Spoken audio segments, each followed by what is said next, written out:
Welcome, Juventini, back to the All Juve cast. I'm Alberto, and I bleed black and white, as do pretty much all my guests. And today is no different, as I have Colin joining, making his debut on the channel. And Colin, how are you doing, man? I'm pretty good, Al. Thanks for having me. I've been following the cast for a while now and really enjoy the chats we have.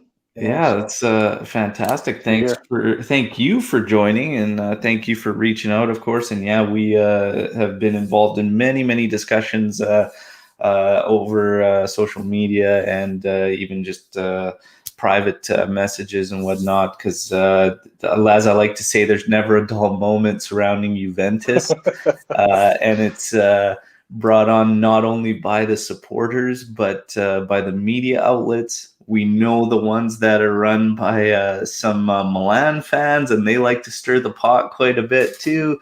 And it could be something as minor as just player ratings after a match, and it all adds to some of the hysteria sometimes that comes with being a Juventino.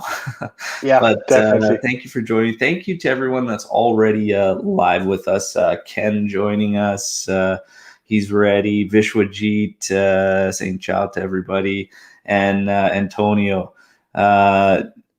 Join Alberto and I with a few cold ones tonight for the game live. Yes. So for those of you that don't know, Antonio and I will be live streaming during this match as well.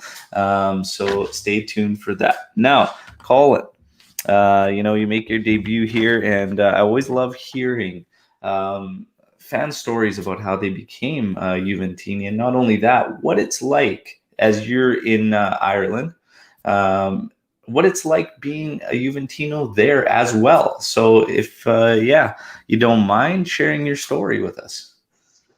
Yeah, I suppose for me it goes back to the 90s, mid 90s. Um, it's crazy. You had a guest on there, like second from last, I think.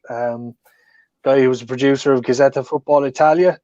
So that was the show that I watched all the way through the 90s, and that had highlights on a Saturday morning, and it had the live game on Sunday, and that was free to air, so you didn't have to pay for it. But at the time, the Premiership, the Premier League football, that was all satellite TV, so you had to pay subscription for it. That was in Britain and in Ireland, but. So it became a kind of a cult show, and because it was free, like people used to, and I started watching it, and I was just amazed by the quality of the players that were there. And I think, like, at the time it was the 94-95 season. Juve won the Scudetto that year, and you had Baggio briefly when he wasn't injured, Del Piero making he made his debut in 93, 94, or 4-5.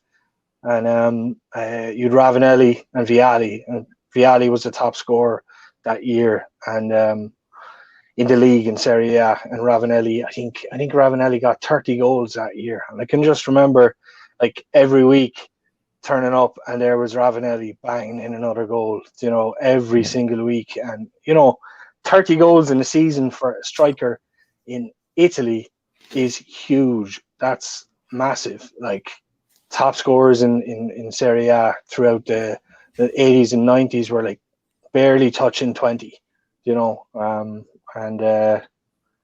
so that was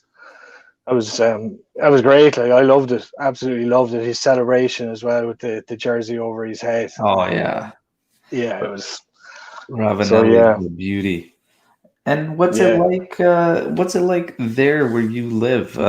Supporting Juventus, because I'd imagine that they're not a big club there by any means. So No, everybody here is. Well, now you have Man City fans, but you always traditionally would have had Manchester United and Liverpool fans, and like mostly that was to do with the fact that a lot of Irish players played with those clubs, and a little bit of Arsenal as well. But no, it just, for me, I kind of always just stuck with with I couldn't see that. You would have had to have gone to the pub to watch those games. So it never really that never really happened for me. Do you know what I mean? But I had Serie A on Saturday and Sunday every single week. So that's what I loved, and I made the right choice. Oh But yeah, there you go. There you definitely. go. Well, that's great. That's great. Thanks for sharing. And that trident back then, Del Piero was just starting to get into the mix there, but everybody saw the incredible potential. But I mean, Baggio, Vialli, Ravanelli, it's intense, and I definitely recommend to any of younger listeners or viewers, if you haven't, go back and pick some classic matches and watch those Yeah. guys. It was a thing of beauty, by all means. In the 90s, Serie A, Serie A it was the balls basically. That's the only way to put it. All the top players wanted to go there. Milan was loaded. Juventus was loaded. It was a great time for Calcio for sure. And now we got some more jumping in here. Francisco, Daniel Jafari, and David Fafaro saying, I went to Ireland in 2019 and it was Man City on at the bar. There you go. And then Antonio's asking you, Rangers or Celtic call? What do you think, Antonio? But I mean, I'm not a huge lover of partisan football, but I mean, I would be a Celtic fan. So There you go. There you go. All right. Now we're going to get to some Juve chat. And of course, we will be facing Verona today, which will be a tricky matchup.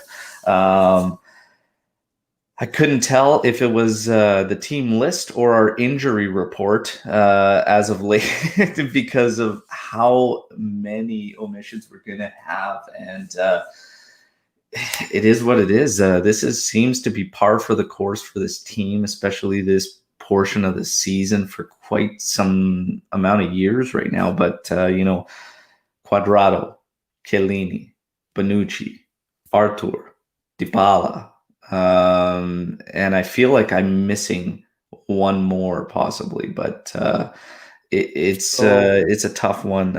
Everybody talking. Oh, Danilov because of a suspension. This is a tough one. This is a tough one. So if we start looking at this and Pirlo, and before we even get to this match, Pirlo in general, I tend to have a hard time really going at him for a lot of our struggles. Sure, he's made some errors, I feel, at times. I have questioned his ability to adapt in game. I think from one match to the next, he does really good as far as making adjustments. Yeah. But I do question sometimes his in-game adaptability. But that seems to be the chat right now that's going on in the backgrounds amongst Juventini and whatnot, and it's Pirlo. And a lot of the talk this week, again, slower on the news front, but some fans, it's funny, over the past 3 weeks, I've noticed we've been getting pretty high, coming back down, getting pretty high and coming back down. And it has this roller coaster feel based on results. And 1 minute we can be praising Pirlo and loving him, and the next he's got to be out the door. And the Porto one was the one where it really shifted. And I have my personal thoughts on it, and some of it is just hard to put on him because at the end of the day, you've got players out on the pitch, and I see a couple issues that we've had for a few seasons now, even before Pirlo's come on. So it's very, very hard. But where do you stand in terms of Pirlo, and how do you think he's doing? What's your assessment of Pirlo? I know it's something you wanted to talk about here today, and I'd love to hear, Colin, what your thoughts on him are. Yeah, so I mean, like I'm not too harsh on Pirlo. I do, when he makes a mistake, or when I see he needs to learn something, I'll speak it out, but he's got a list of extenuating circumstances, mitigating circumstances, as long as your arm, and they're all extremely valid. I mean, they only had a month to get players in the door. They got players in the door. He didn't have any time really to work with the squad. First few games were experiments for him, as a manager, but also for the team to actually, get together to become a team, and I think essentially, like, it is a new team. They do have a new philosophy. They have new formations and strategies, and it takes time. Like, you cannot fast track that. That's it's like a work situation. Like if you work on a team, you have to, the team forms, and then it norms, and then and eventually it performs. You know what I mean? And they like, a few of the things I would have criticized him for was, like, I thought he made a fantastic tactical move versus Inter, and just sticking with the 4-4-2, just being really hard to beat and trying to hit Inter on the break. And we got a couple of lucky breaks there, the Ronaldo goal in particular, and and somehow Antonio Conte, because he's just not tactically flexible anyway. For the second leg, Pirlo was able to get away with it and just do the exact same thing, and just shut the game out completely. But pretty straight away afterwards, and definitely in the Champions League against Porto, he got found out. And it's like, teams catch on to what you're doing pretty quickly, especially in Italy. And you kind of need to have, you just need to always have a plan B that you can turn to, or some way to change the game if it's not actually working. But I kind of put responsibility there for Pirlo, but also for the players. Do you know what I mean? Like, if a ball is played back to Chesney, I'm gonna touch on the Bentancur mistake.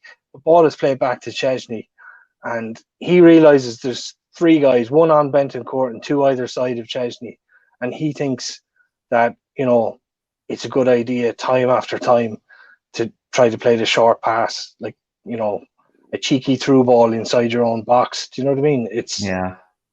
There's definitely some responsibility there. I mean, we saw when Buffon played, then afterwards he'd look for the short pass, but then he'd realize, okay, I've got to play the ball to midfield long, and he did it.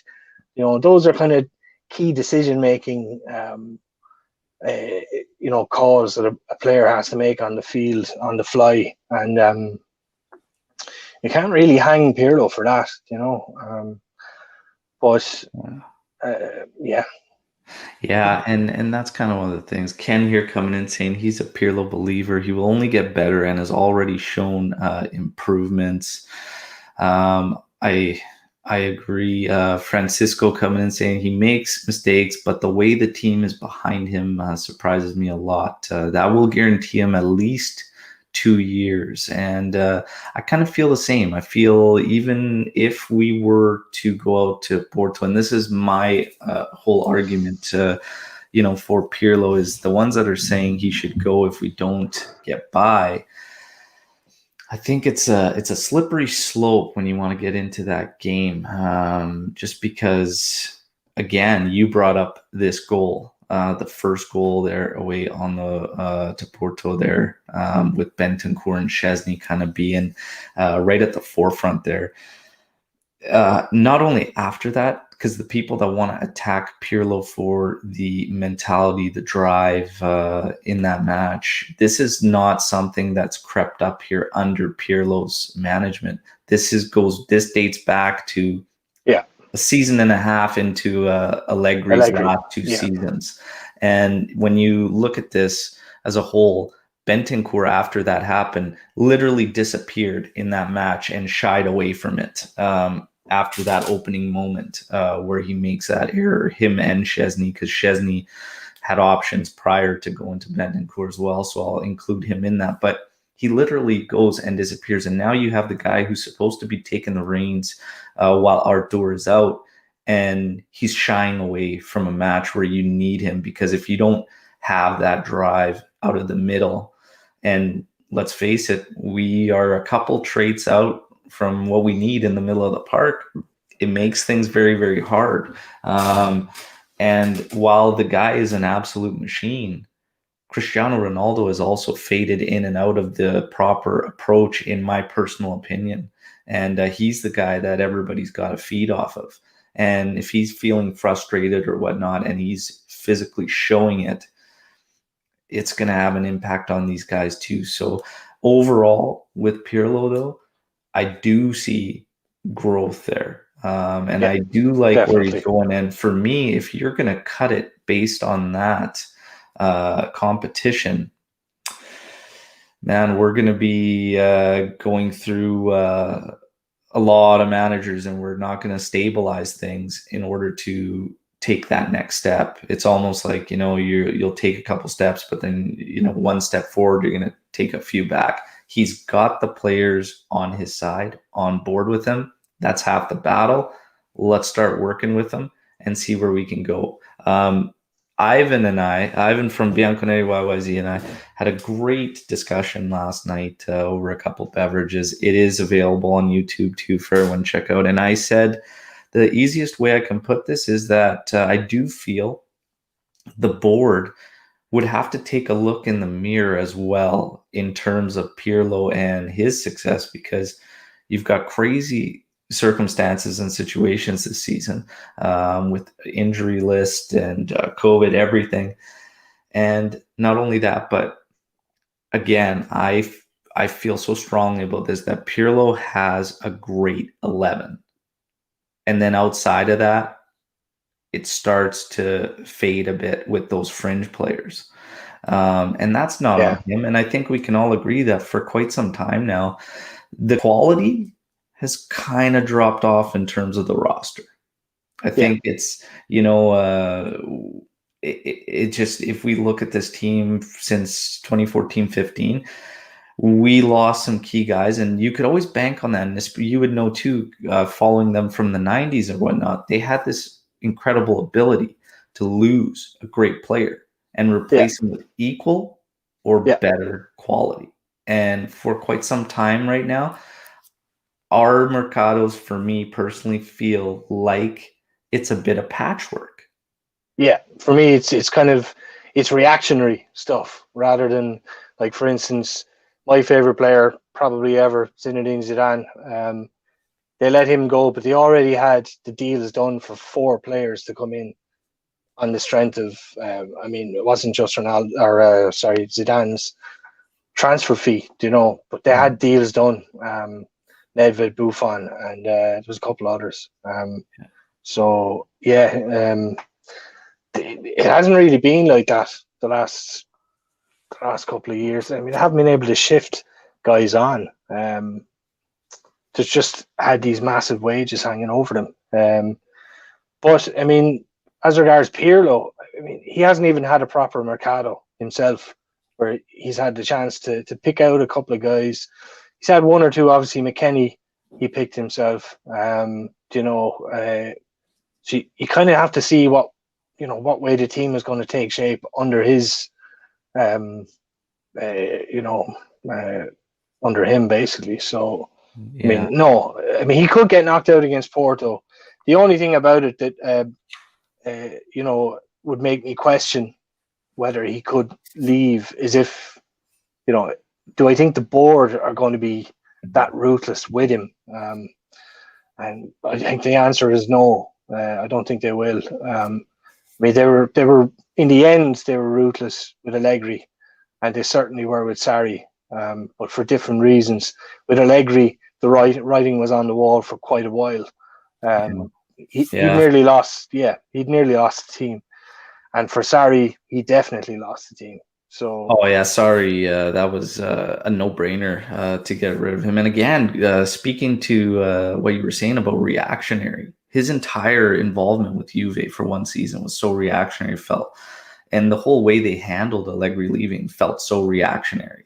And like it wasn't Juve-esque in terms of being methodical and having yeah, things planned up and lined up. So, yeah, it's strange things. The news right now breaking out that well, it's not determined whether it's a player or a staff member, but somebody has tested positive for COVID from Verona. So that's kind of just come out. So this will be interesting to see what develops there. This comment from Daniel Jafari: Pirlo is literally a Dybala injury time blunder, a harsh Chiellini penalty, and a bizarre ex-Juve youth goal away from being touted as the greatest coach in Europe this season. This is about episodes. Yeah, you kind of pick out all these little things that have happened that have kind of gone against Juve, and things could be much different. And this is, again, another reason why I say it's far too early for people to want to even have Pirlo gone, because if you would have told me at the start of the season this is where we would be standing, I would actually be happy with it. I think if people thought Pirlo was going to come in here and we were going to get the treble and that was it was lights out, we're easy, smooth sailing, I'd say, okay, no, I was definitely not one of them. I was shocked at his appointment, to be honest. I mean, a week prior, 2 weeks prior, maybe, we heard he was going to be coaching the U23s, and then all of a sudden it was like, bang, he's going to coach our seniors, and it's like, what? He doesn't even have a goddamn license yet. Okay, that's fine. It is what it is. yeah, To have these wild expectations, and I know that people, a lot of Juventini bring up the club's mottos and all this, but we have to still be realistic. The motto, again, I always say, is something that they strive to achieve and whatnot, but we still have to just apply simple logic to the scenarios and everything. And the expectations I had for Pirlo, he's kind of right in there. We're in the mix for Serie A. We won the Supercoppa. He's in the final of the Coppa Italia, and Champions League is still going. yeah, We had a blip there away on the road, but we found that away goal. And I actually do have faith he's going to make some good adjustments for the return match. And I actually think we will go through versus Porto. yeah. I definitely think we're going to go through. All we need to do is win 1-0, and that's it. We're through. So 1-0 is a result Juventus can, anytime we need it, we can usually get that, so. But yeah, back to like kind of Pirlo and potentially getting, sacked at the end of the season. Juventus have never been a club that did that. Managers have always been given. I mean, I can think of one or two. Like my Freddie at the start of the 90s, at the very, very, very start, when he was an absolute disaster, and they got rid of him. But that's it. They tend to give him time. They're pretty slow about finding the right guy for the job, and then once they have, they kind of they invest. Carlo Ancelotti had a fairly short time with Juve as well. Yeah, that's about it. And of course we had those guys which are really don't really fit the system or the mold or whatnot, because it was kind of the banter where we were trying to come back after Calciopoli and whatnot. So, the Zaccaroni, Ferrara, stuff like that. It doesn't really, it's kind of just its own separate entity that's not really. No, it's not. Yeah, those guys, I mean, really be considered in the Ranieri part of that. But yeah, it's one of those things with Pirlo. I don't understand the Pirlo out so quickly based on what we have, and I think again we can all agree, going back on talent. It's one of those things. I think we've allowed the roster to kind of drop off. I mean, all these years of dominance, I would expect us to be further distance from our rivals. And the fact that Merda was able to pretty much get caught up in 2 seasons with Beppe Marotta there kind of shows you we've let things kind of slide a bit. It was almost like we were just maintaining and coasting rather than actually taking steps every season. So it is what it is. And Antonio making a great point here about the fact that we've taken over €1 billion in Champions League revenue over these years of this dynasty. And we should have we should be at the stage where I could manage the damn side, is what Antonio's saying. And it's a lot of money. It's a lot of money. And the roster, if you were to put the roster in front of me and said this is one of the teams that's taken that amount of money over these past 8 years, I would expect it to be a bit stronger. And I think that's fair. Yeah, I think that is a fair point. I mean, the other thing to say is, like, Inter Milan and Marotta have kind of caught up, but we don't know, did they pay the money yet? Like, as in, like, that's those a checks, whole other story. Yeah, like, where did that money come from? And, did that check bounce or not? Basically, so at least our players are getting paid. So there you go. So the lineups. This was an interesting one. As we get closer to today and this match day leading up to it, the shouts are all there. Fagioli, Dragusin, what are we doing at the back? Bernardeschi, is he going to be starting? It's kind of all over the map. We have the lineup that Pirlo finished training with. Okay. And it was Szczesny in goal, Dragusin, Demiral, De Ligt, Bernardeschi across as the four, with Chiesa, McKennie, Rabiot, and Ramsey across the middle, with Kulusevski and CR up top. I also forgot to mention on the injury list was Morata as well, who is also in doubt for the Spezia match as well.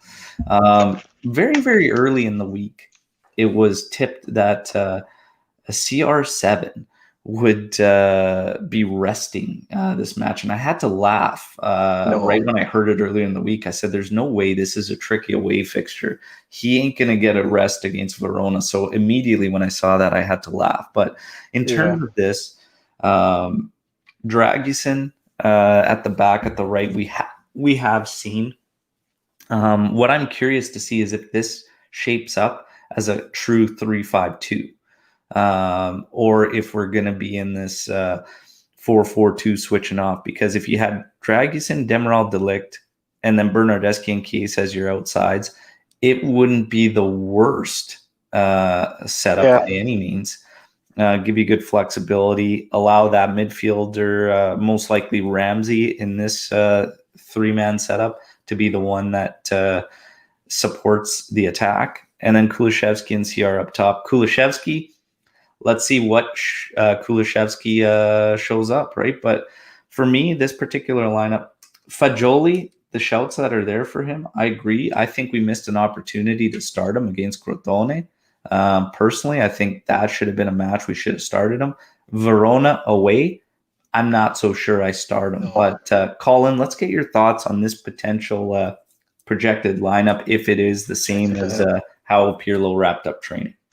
Yeah, I mean, it confuses me a little bit. I would have thought if you had Dragusin in there rather than playing Alexandro as a third centre back, then you would put Dragusin in there so you can play Sandro as the left wing back, the defensive side, and then Dragusin would shove out to right back when we're in a 4-4-2. Do you know what I mean? Mm-hmm. So to see Bernardeschi and Dragusin in the same kind of lineup from training, that kind of flummoxes me. But I could imagine maybe Bernardeschi would be starting and Sandro might finish. Do you know what I mean?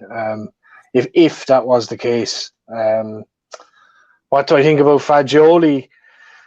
I'll be honest. I wouldn't have started him in the last game. I thought he did well with the 25 minutes to half hour that he got. I know the point you made is very valid. We were 3-0 up at the time. Do you know what I mean? And everybody was kind of like, he did wonderful. I put a tweet out the morning afterwards that said Fagioli for the Ballon d'Or, and a load of people actually came on to me and were like, "Oh, maybe not yet, man. Not yet." And it's like I was joking. Sorry, like to explain it, but yeah. I think he's fine with cameo. Half-hour cameos. Yeah. Like if we're going well in this game, he could get 20 minutes, but I wouldn't start him. Yeah. I mean, we got to look at like Verona have got one of the best defenses in the league. They're quite a decent team. They've got a couple of guys up front that are Lasagna. They have another guy who kind of plays attack in midfield. Barak is his name, and I've watched a few highlights of him. He seems like a bit of an ox. Like he's quite a strong player, and he's playing today as well. So, they've got threats. If Juve don't, Juve aren't on top of it. They've definitely got threats. So, and I fully expect them to play in their 3-4-1-2 setup, Verona, which changes to 5 at the back defensively. It'll basically become like a 5-4-1 shell defensively, which we know what Juve looks like in terms of creation when teams want to stack a 5 across the back. It's going to be, it has the potential to be a long day. One of those frustrating ones. So Juventini that are expecting, us to just rip through, pump the brakes. It's going to be a tough one. It's going to be tight. In terms of this particular lineup for me, I think for me, the question was I would have expected Sandro on the opposite side. And maybe if Bernardeschi's going to get minutes, advance him a bit. I think I think Bernardeschi, if he's that one ahead of Sandro, that's great. But Sandro kind of balances out at the back a little bit more. If we were going to go, and I have a feeling Pirlo's going to go with this one as a true 3-5-2 or 3-4-1-2. And then, it does kind of make sense if you're going to have Bernardeschi in there. I just see Sandro has become so one-dimensional, very, very defensive and whatnot. And that's not necessarily a bad thing in this particular match, but Bernardeschi has a lot more energy. And that would go a long way against a team like Verona. So it's kind of a tough one there. The other projected lineup, which shapes up as a 3-4-1-2, that was saying this is potentially how Pirlo would shape up, is Szczesny in goal, Demiral, De Ligt, and Sandro as your 3, with Chiesa, Bentancur, Rabiot, and Bernardeschi across the middle, with McKennie acting as your attacking mid, and then Kulishevsky and CR7 up top. This one obviously makes much more sense than that first one, because the first one we talked about that odd little sector in the back and the left. But not only that, but if you're going to have McKennie, Rabiot, and Ramsey in the middle, who do you use as that controller? For me, it would have to be Rabiot.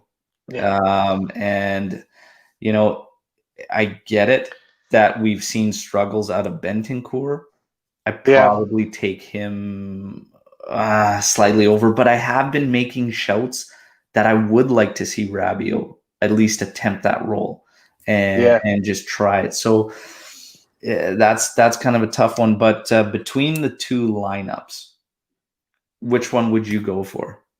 I think I'll go for the earlier one that came out, the one you just mentioned there. I'm kind of, for me it's about unlocking Chiesa. Do you know what I mean? And for me, Alexandro while he only has one gear, is a good way to put it. I think you don't see him making massive sprints, but he's defensively solid. I know Bernardeschi is a very strong runner, but I see his positional sense defensively.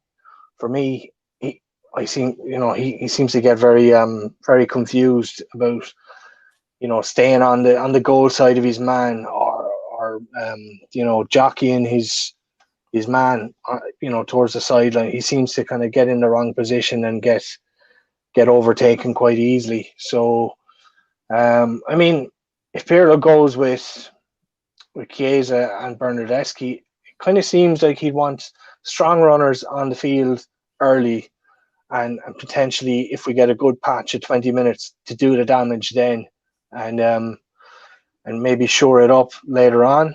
But yeah, I don't know. For me anyway, I think the key man today will be Chiesa.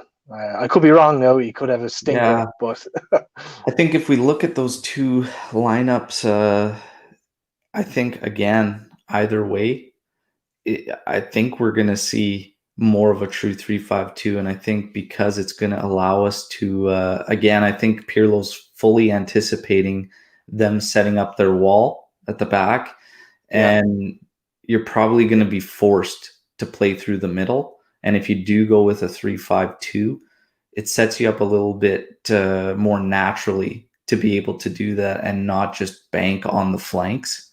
yeah, Because I think the guys that are out there on the flank are going to be struggling for space and time. So we are going to yeah, have to play through the middle. So if he shapes up as a standard 3-5-2 with the help of Bernardeschi and Chiesa, those midfielders will have less coverage that they'll have to cover and can kind of stay in that pocket. And hopefully we should be able to play through there a lot easier than if we were trying to do the hybrid transition out of the yeah, 4-4-2. In terms of personnel, obviously, I think the second one, the lineup that came out earlier with Bentancur, Rabiot, McKennie, Bernardeschi, still being a wingback with Sandro actually slotting as the left center back. I think that works out better.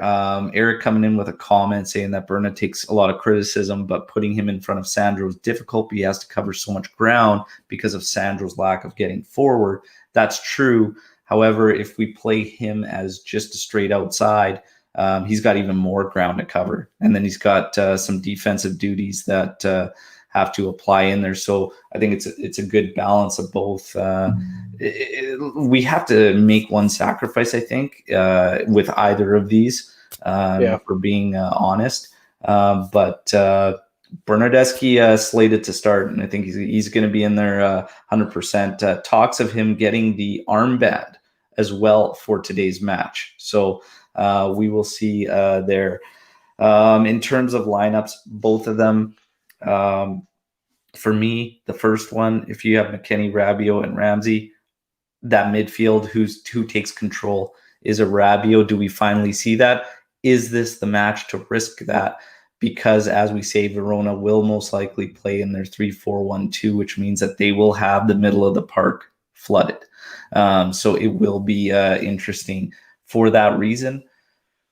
I would probably have Bentancur in there, and I know this has been a rough one, a rough little go for Bentancur. Really, really taking heat yeah. from the fans and whatnot. But he, for me, simply is he's inconsistent. It is what it is out of Bentancur. It's something that we should be used to by now.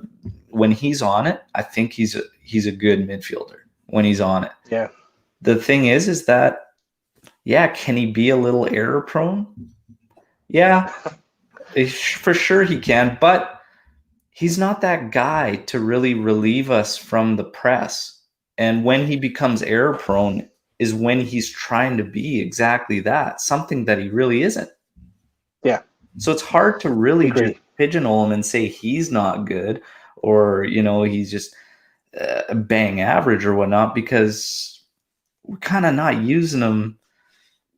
We're using him in a way that he technically really shouldn't and has no business, right? So that's kind of how I feel. So it's kind of hard. kind of hard he's to filling a know. gap right now. Do you know what I mean? He's doing something that he's not used to. I personally feel he could be a decent Metzala.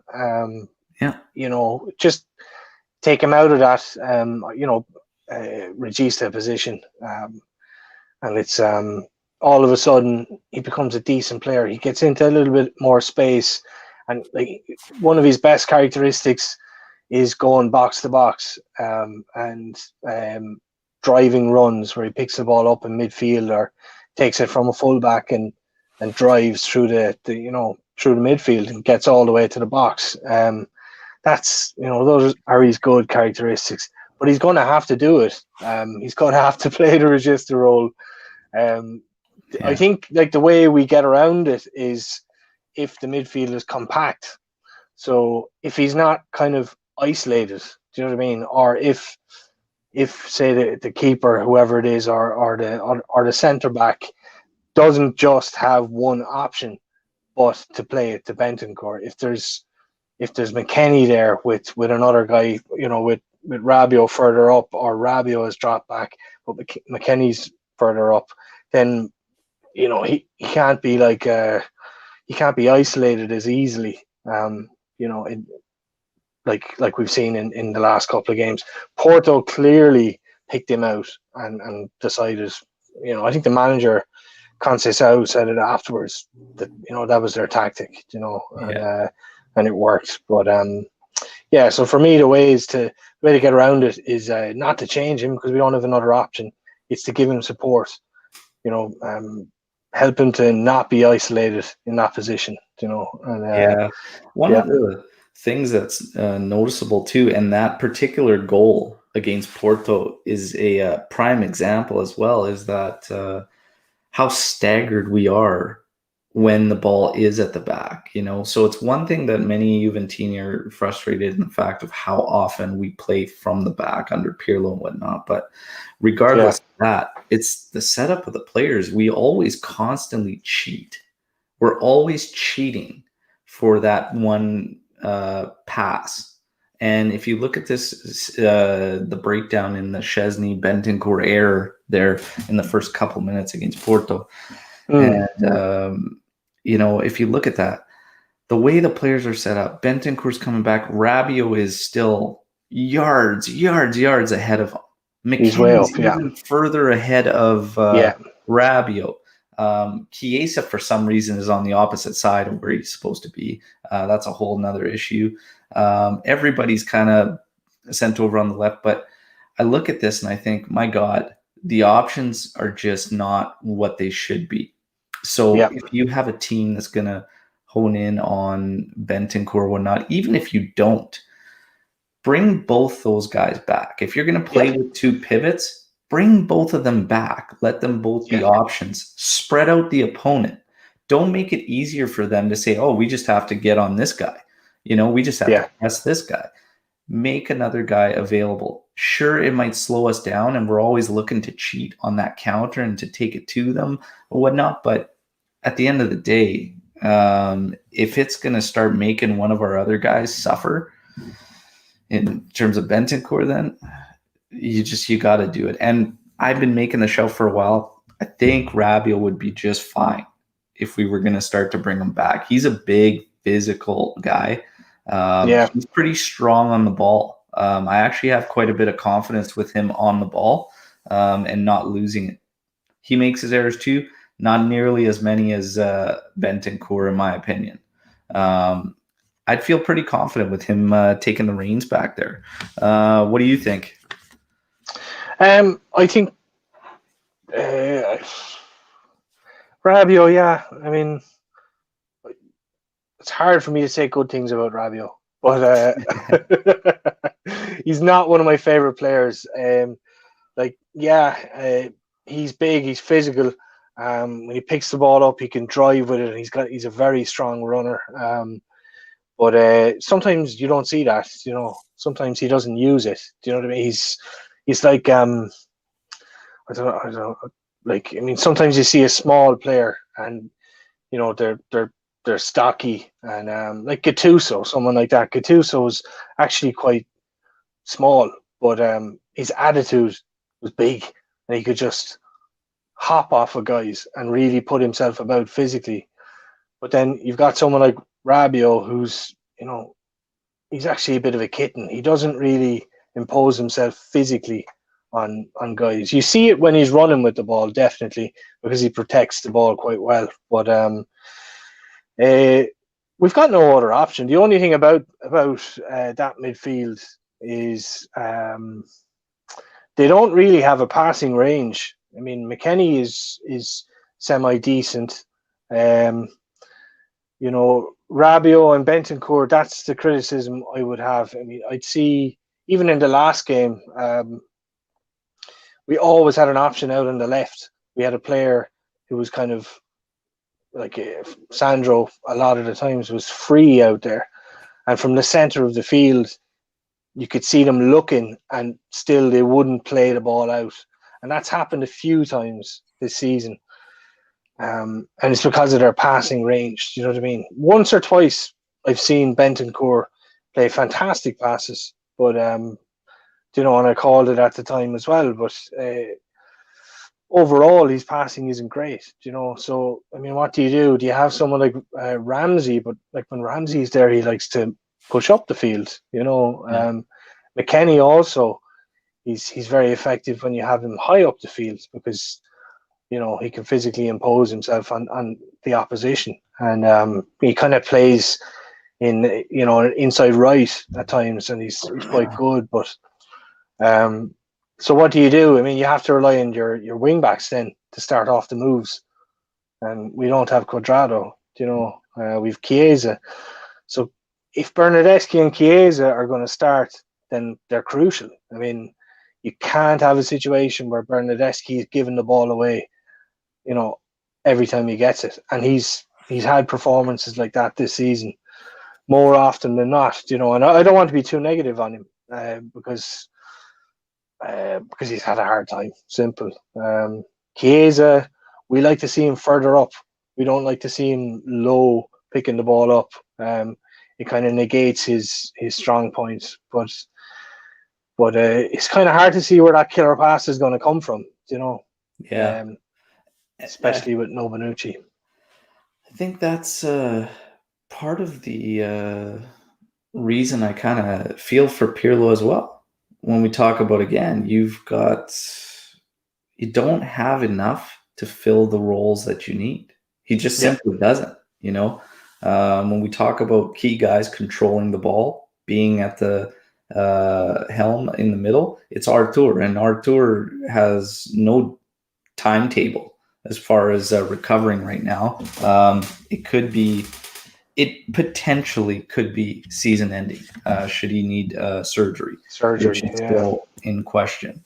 So this is, again, going back to the roster itself and the players and whatnot. So it's a bit of everything. It's a bit of Pirlo. It's a bit of him having his hands tied, because we just, again, you talk about our midfield.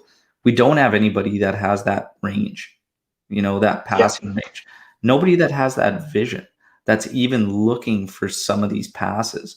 When you watch the game, you could spot multiple times throughout. You could pick any match this season, any single match this season.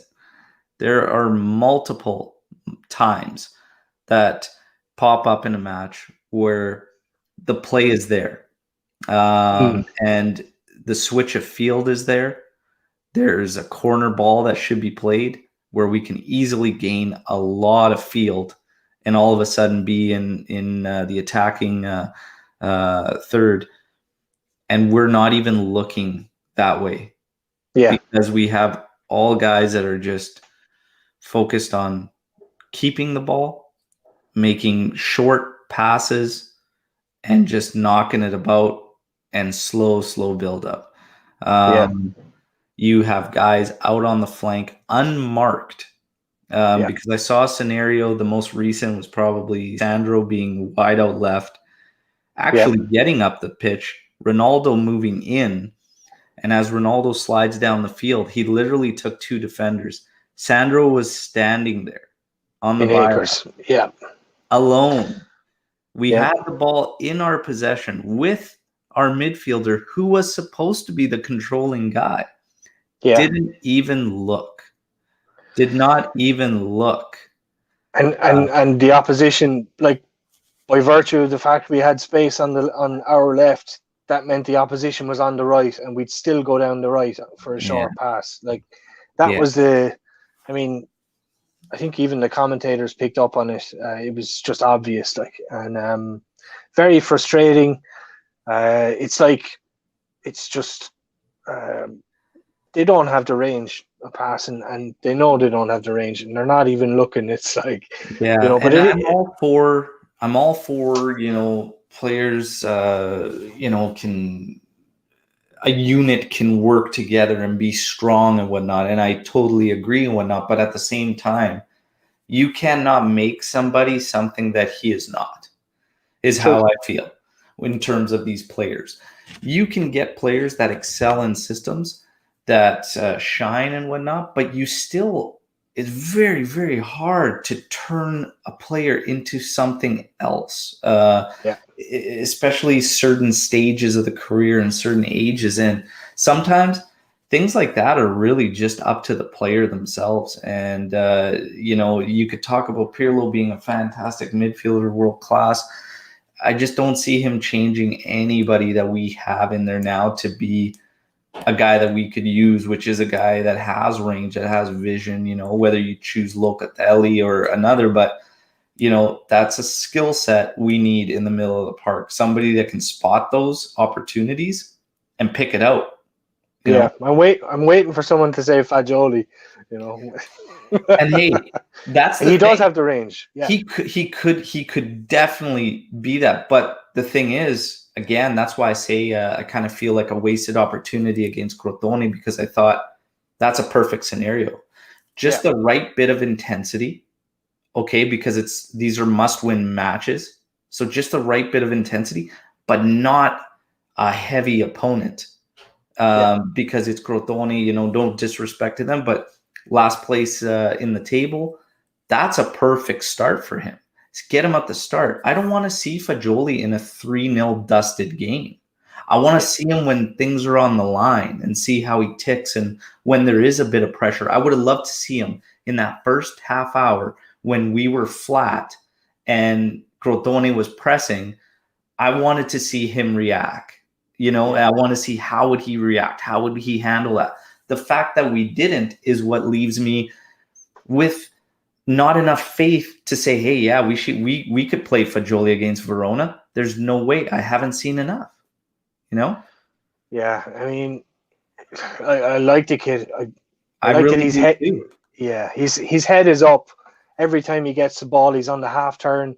His head is up. He's had a good look around before he even receives the ball, and he keeps his head up. He's looking to play the ball forward, and that's what we lacked. We've guys in midfield taking heavy touches.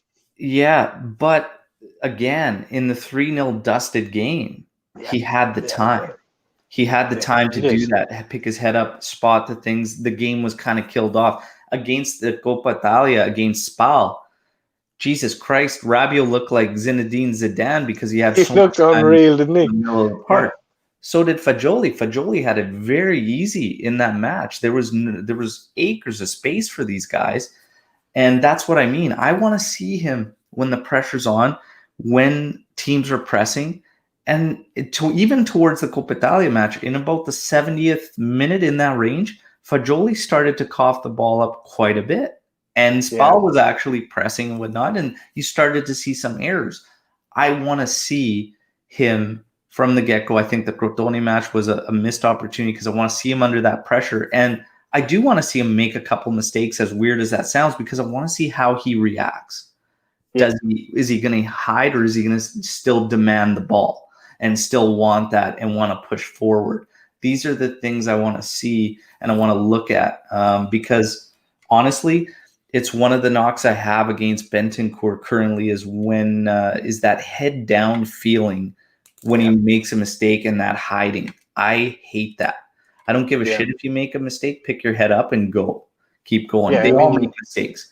Fucking Buffon makes mistakes. Chiellini makes mistakes. De Ligt makes mistakes.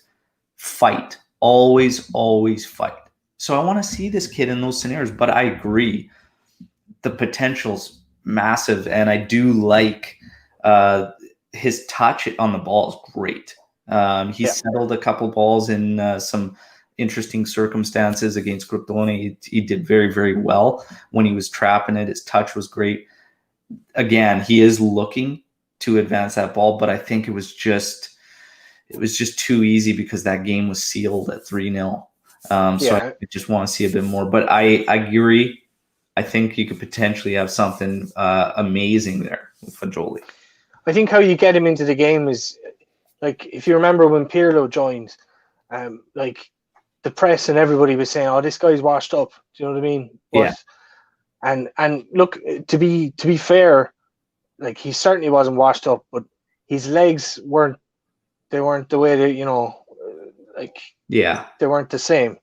So we had Marquisio, and we had Vidal, either side of him, and those guys, their job was work, and Pirlo was going to be the regista. He's going to play. So that's how you do it. Like, I mean, you have to have guys that are basically going to hold his hand through the game, and that's how you do it.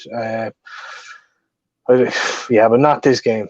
Definitely not this game. That's what we keep going back to, and I do see some tweets coming in with me with projected lineups from Juventini that just, and there's quite a few that are throwing Fagioli in there, and I'm sorry, I'm not there yet. Not against Verona. No. It's a tricky match, especially away from home. It's interesting how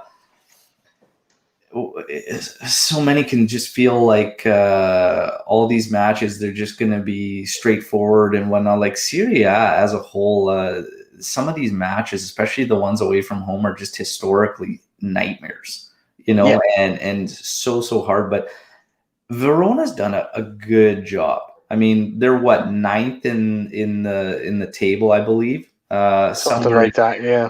I think they're 4 wins out of their last 5.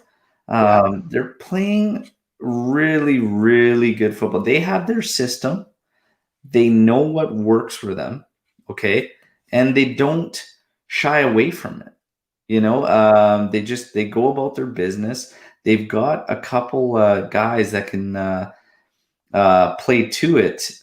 Very, very good, especially in the middle of the park. They've got a couple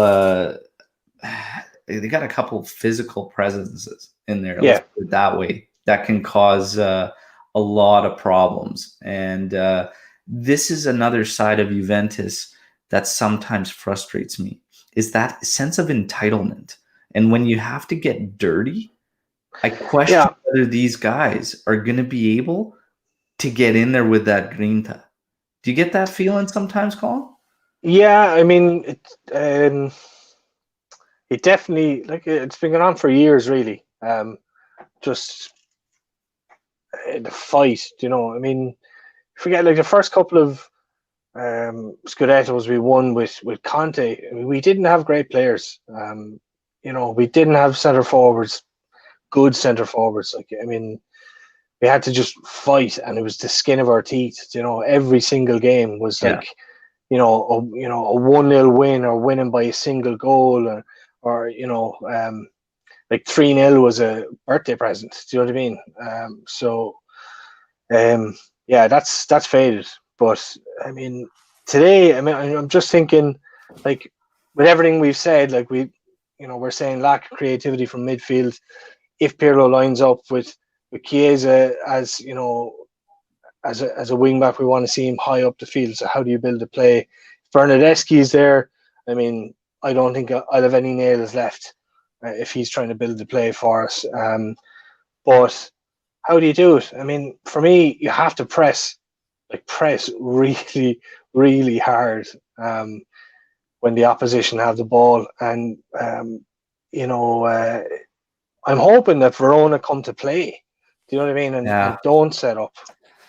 And that's just it. And I think, with both of these lineups, you can easily see that he's possibly going to go with that 3-5-2 or 3-4-1-2 out of Pirlo, and maybe that's his game plan is, hey, get the legs of Bernardeschi out there to make that press as intense as we can, get those three at the back so that we can maintain them. And if they want to line up in that 5-4-1 defensive shape, we'll make them sit back the entire match and let's put them under, right?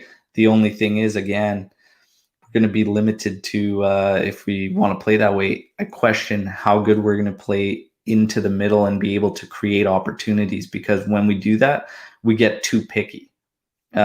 So we just can't be picky. If that's the game we want to play and we end up closing them back in that 5-man wall, CR7, get ready for some crosses, because the ball's going to start coming in there. McKennie, get up there, get involved, start looking for these headers, because that's what it's going to come down to. Because in Italy, when teams set up with that 5-man across the back, it's tough to get those opportunities that we want, right? So it'll be interesting. It'll be interesting to see this one. It really is going to be a chess match, 100%. I mean, the thing is, if the press works, then you have the opportunity to catch them out before they get set into their low block, you know. And you know, if you can really put pressure on them, you can do the damage then. And then they're forced to come out. Do you know what I mean? So, like, we're here talking about, like, Verona sitting and parking the bus, basically. But if Juve score from a press and all of a sudden the game changes, so Verona have to come out, and then we're in a position where we can counterattack, which is, you know, that kind of leads me on to another subject. Like, I think, like, I've been critical about Juve's counterattacking kind of for a good while now. I feel they need to do a little bit better. They don't seem to have a plan. Do you know what I mean? Or they do have a plan. The plan is get the ball to Ronaldo, but it isn't a tactical plan as such. It's kind of wherever Ronaldo is, it's like Ronaldo picks it up, gives it out to a winger, and he gets into the box and he expects it. Do you know what I mean? There's no. It feels a bit forced. You know, sometimes that we're just looking for him and missing out the easier decisions because we just want to get it to him. I definitely feel that for sure. You know, and if they can improve that, funnily enough, I think Ronaldo would end up scoring more goals if it worked like that, because there's a bit of, you know, it's a bit randomized versus you know, prescribed. Get the ball to Ronaldo. You know, you could have 5 guys in a counter attack, but the guy leading the attack, if he's just giving it to Ronaldo, no matter what, sure, you may as well get rid of the other 3. You know, they're not there. So I just think they need to improve there. But sometimes the counter is not even involving Ronaldo. Like I can think of the one with Morata where he's running. He's got Chiesa on the left side. Ronaldo's simply taking his defender with him. And Morata doesn't even. The easiest play is get it to Chiesa and then attack and be that option. Chiesa can take his man on, either shoot or he can cross the ball. Morata just simply, I don't even know what he does. He just holds it and holds it till he loses it. And sometimes counterattacks for me is how many we don't actually register an opportunity on. That's we don't even get a shot off. I can deal with, you know, missing the goal or a keeper making a big save or whatnot. But what I can't deal with is when we have these odd man rushes and we literally squander them and end up with not even an opportunity. Right? Well, for me, that's a lack of a plan. Do you know what I mean? Like, you know, a lot of people watching football might think, okay, a counter attack is kind of everybody run forward, but there is a plan. You know, there is a shape that guys get into. You will usually see 2 wide players, and the guy in the middle will have an option. He'll force the defender to either pick up the wide player or to make the choice to stay with the ball, and then he'll make a decision based on that, or they'll just move the ball quickly. Do you know what I mean? Otherwise, it doesn't seem to be a plan there. I think Chiesa is probably, he's one of our more dangerous players on a counter attack. I like the way he crosses the ball. I like the way he takes on the defender. He stands the defender up, and then he shifts the ball quickly, and he's got a lot of pace to do damage. And then at the end of it, his finish is excellent. He's shooting, and he's got a killer instinct for that, and that's like, we need that. We cannot do without that. Yeah. Kulusevski's been, I would say, I don't know, he's lacked a bit of that. It's at hit and times. miss for me, is what he's Hit been. and miss, yeah. Yeah, hit and miss. You just don't know. Antonio coming in here with while we were discussing midfielders and whatnot. At this rate, Pirlo might have to pull the laces back on and play some of those a la Pirlo passes. Yeah. I think he said that during the week as well. He said, unfortunately, I can't go out there and help them, but Yeah, and it is what it is. Now, everything we've discussed, everything we've talked about, and kind of analyzed both clubs and what could possibly happen, what could be seen. It's that time where we're gonna, and I know you don't like predictions and you don't do predictions, but you don't have to give a score line, but it could be as simple as, does Juve pull through and get the victory today? Are we going to get a draw? Is it going to be a slip on the banana peel here? What are your thoughts? What are your end feelings here in this one? And everybody that's joining us live here, get your predictions in, everybody. I want to hear how we're feeling today. And before you even give your thought on what I want to ask you, Colin, are you a superstitious guy? Is there any pregame rituals? Is there something you do on match days? What's it like on match day for you? I would be fairly superstitious. I kind of, what do I do? So, like, I think I'm in a official fan club, and part of the thing with that is you do the prediction, Yes. and on the app, and I've done that for quite a while. It's really only to help out the fan club. But the last game, I forgot about it. Juve won 3-0, so I won't be doing it today. Like, that's out of the question. So it's not going to happen. I've got this jersey on me now, but I probably will take it off before the kickoff. I feel like if I get too revved up for it, shit's gonna go crazy, and then I'm not gonna. That's funny. Yeah. I actually forgot to put the predictions in on the last one too. And again, you're right. They went 3-0. I didn't think about that. Maybe I'll skip out on today's as well. But I mean, what do I think about the game? Like, I think they will pull through. It's not going to be a massive victory. It could be a 2-1, 2-0. But again, I mean, we said, like, earlier on, if Juve press and they get a goal from that early, then Verona could come out. As long as Juve are defending well, which I actually feel very confident about the defense, then we could see 3. Yeah, I think that first goal is going to be crucial in this one. Definitely want to not allow them to comfortably go into a shell. Verona, should they choose. Daniel Jafari coming in with a 1-1 draw, which I could easily see. David Farfaro coming in with 1-0, being a slow defensive game. Iskander 0-2 for Juve. Very optimistic that we're going to get that 3 points in a very valuable and must win. I think it is going to be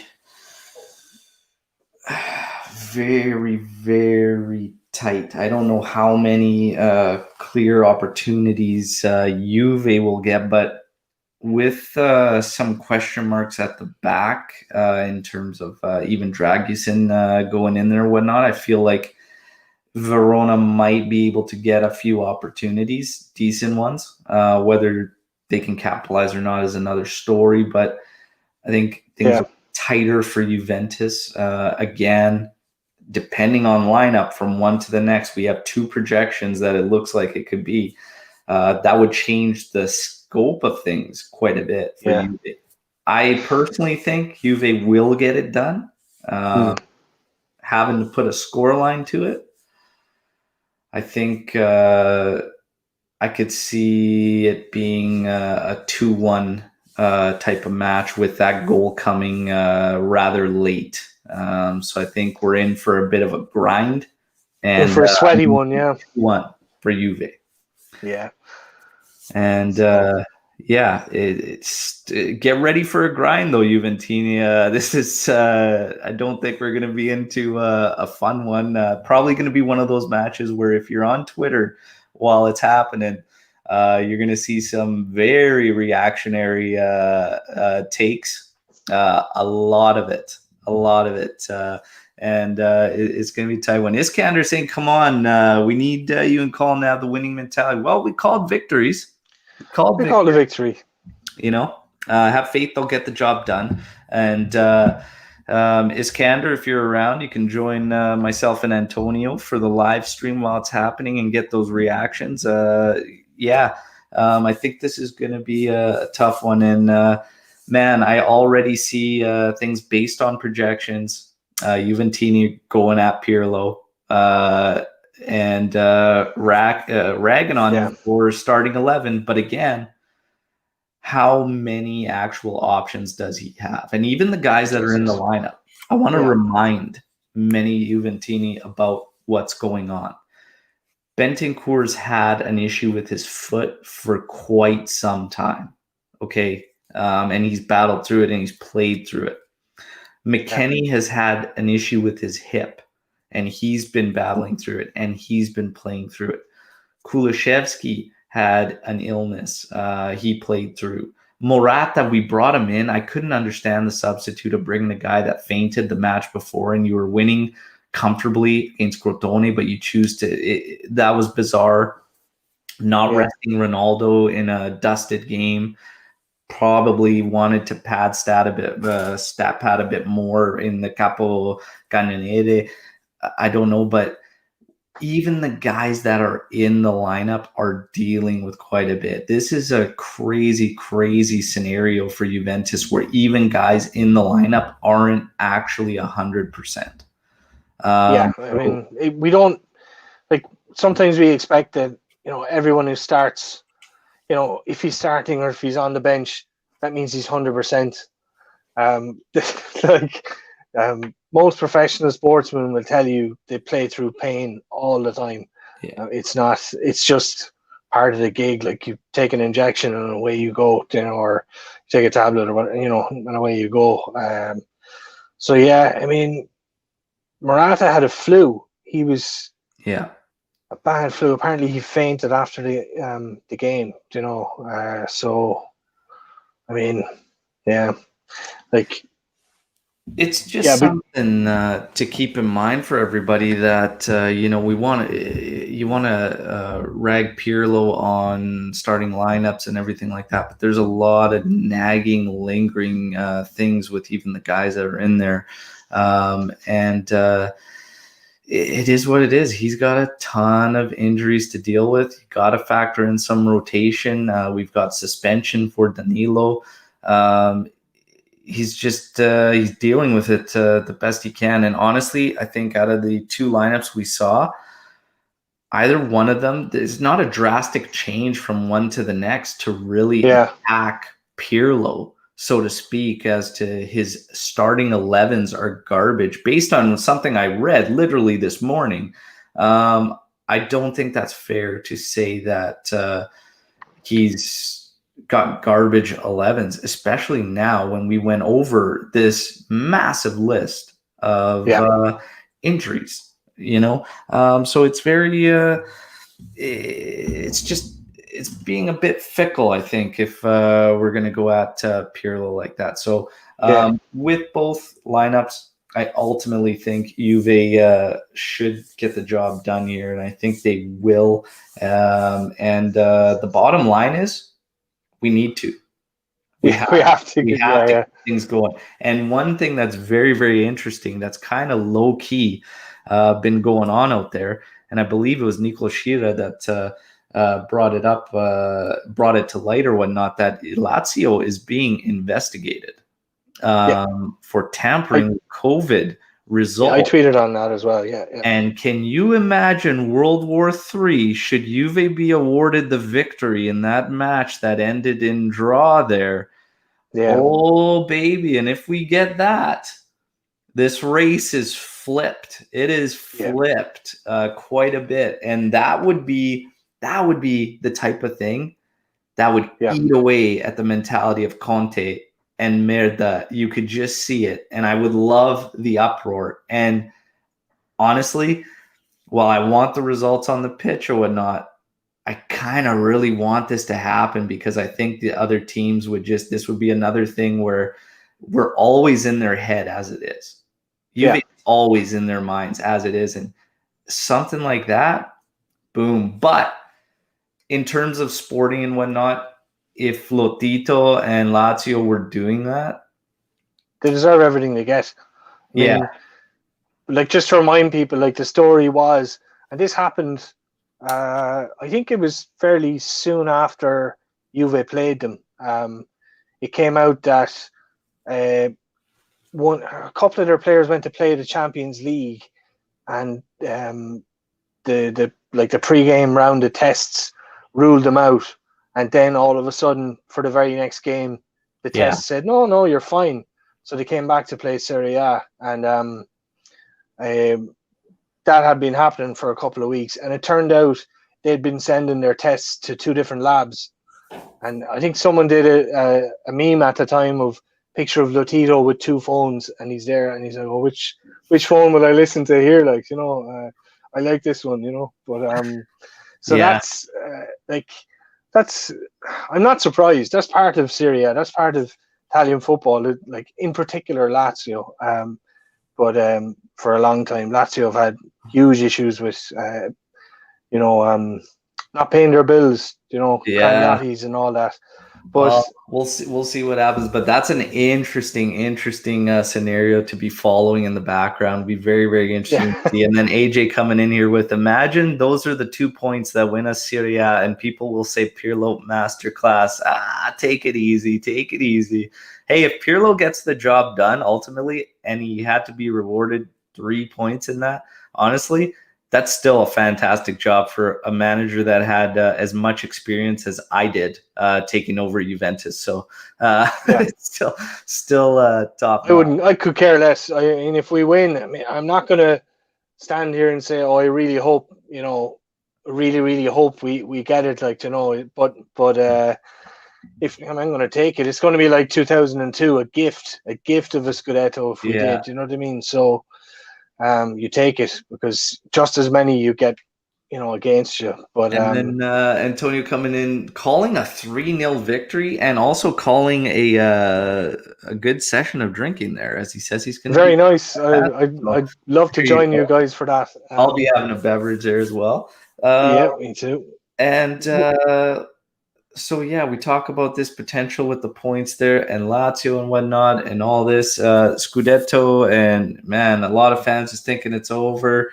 Far from it. And honestly, any way we get it done, I don't care. The 10th straight is massive. I saw a lot of fans discussing either the 10th straight or Champions League, and which would you take and what would you want? And the one question I saw was, would you take the 10th straight now, win the Champions League next year? Would you win Champions League this year?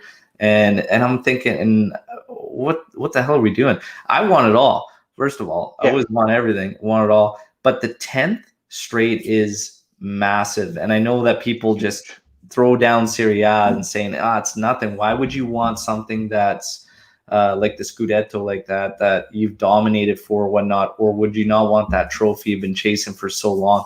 The 10th straight is like the stamp on the big fuck you to the club that tried to murder us. Yeah, absolutely. That's it. I mean, I can remember I used to play Pro Evolution Soccer with, if you know the game, on the PlayStation with a buddy of mine from Milan, and here in Ireland actually. And like he was the guy that broke the news that Juve were going to be sent down. A trial that took 3.5 weeks and was a complete farce. And Yeah. yeah, it was a farce, because apparently it takes a decade for someone to be, sent down for murder in Italy, but you can send Juve down in 3 weeks. But I can remember standing up. I was really pissed off, and I told him, Juve are going to come back, and they're going to rule with an iron fist. They're going to completely take over, and this is it. A decade. Like, I grew up in the 90s, where we fought it out with Milan. Like, at the beginning of the 90s, where Milan had a great team. Juve had a great team as well. They had a great team as well, and still couldn't win. And then we got a few victories around the mid 90s, like 95, 96, 97, 97, 98. But then you had Roma, you had Parma, you had Lazio that won as well, and Inter. And, to have a full decade of dominance, I don't care what extenuating circumstance you can say, or what excuse or what way to tear it down. In 100 years' time, people will, look at Juve's record and be like, 10 years in a row. That is incredible, and it will never be repeated. So it's absolutely massive. I want that 10th incredibly badly, and it is. It's that big, massive fu to everybody else, and we're back. We're dominating, and I want that stamp on there. I want that 10th. But it kicks off here today with Verona, and let's get by this tricky one. So thanks, Colin, for joining me, man. It's been a blast. Been having a lot of fun chatting Juve with you and getting ready for this one. Thanks, everybody who joined in on the live with the comments and the predictions and everything. It's been great. Keep in mind, live stream today for the match, live reactions. Joining me if you can. It's going to be a lot of fun, and Antonio will be my guest for that one. Enjoy the match, everybody. Get ready for a tough one, but hopefully the boys prevail and we can continue climbing and moving forward, and let's see what happens. But yeah, the biggest thing is enjoy the match. Don't get too sucked into some of the negativity and takes that can happen out there or whatnot. Let's try and be behind Pirlo and these guys. Enjoy it all. I'll be back with another post-match podcast as well tomorrow with a first-time guest. And that'll be live at 5 where we can really, truly break it down. As always, till next time, which will be a few hours from now, 5 hours. Forza Juve, fino alla fine. Ciao.